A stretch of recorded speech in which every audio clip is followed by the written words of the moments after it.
Hello everyone. आज हम कक्षा 10वीं के चैप्टर 1 के वास्तविक संख्याएं जो हमारा लेसन है उसके एक बहुत ही महत्वपूर्ण प्रमेय को समझेंगे। प्रमेय का नाम है अंकगणित की आधारभूत प्रमेय। ठीक है, तो सबसे पहले देखते हैं इसका कथन क्या है, क्या कहती है प्रमेय। तो इस प्रमेय के अनुसार प्रत्येक भाज्य संख्या को अभाज्य संख्याओं के गुणनफल के रूप में व्यक्त या गुणनखंडित किया जा सकता है तथा यह सभी गुणनखंड अपने आप में अद्वितीय होते हैं। ठीक है, अब इसको समझने के लिए सबसे पहले हमको समझना होगा कि भाज्य और अभाज्य संख्याएं क्या होती है।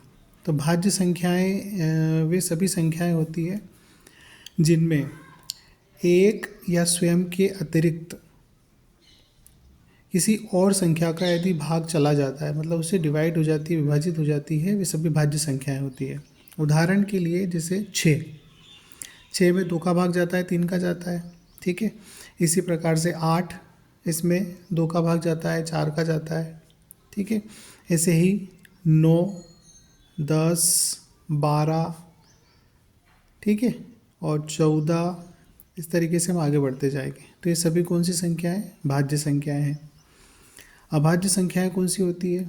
अभाज्य संख्याएं भी संख्याएं होती हैं जिनमें एक का और स्वयं का, इसके अतिरिक्त किसी भी और संख्या का भाग नहीं जाता है, मतलब उस किसी भी और संख्या से वो डिवाइड नहीं होती है।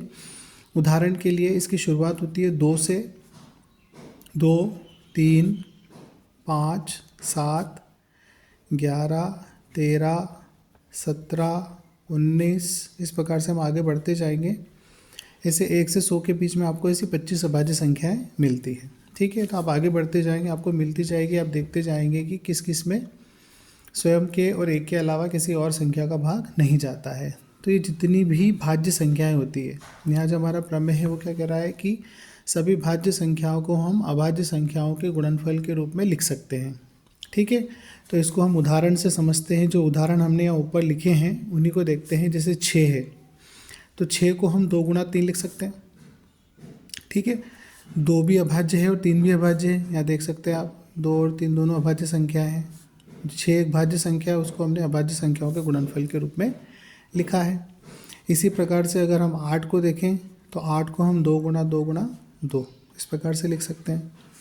9 को देखें, 9 को हम 3 गुणा 3 लिख सकते हैं। ऐसे ही अगर आप 10 को देखेंगे, 10 को आप 2 गुणा 5 लिख सकते हो।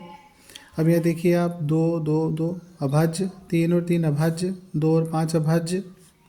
ठीक है, इसी प्रकार से आप 12 को देखेंगे तो 12 को आप 2 गुणा 2 गुणा 3 ऐसे लिख सकते हैं।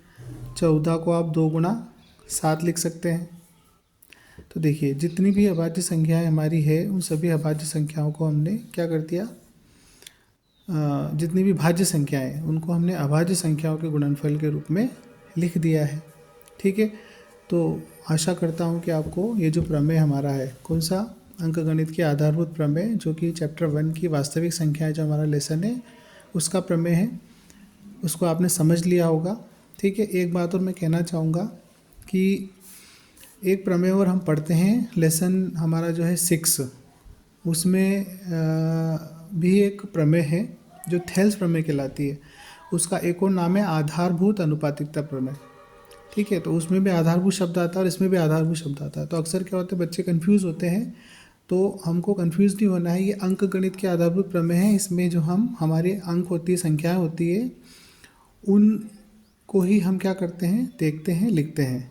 ठीक है, भाज्य को अभाज्य संख्याओं के गुणनफल के रूप में, और वहाँ पर वो अलग है, इसको हमें अलग अलग समझना और सीखना होगा। ठीक है, ताकि हम गलती ना करें। आशा करता हूँ आपको समझ में आया होगा। बहुत बहुत धन्यवाद।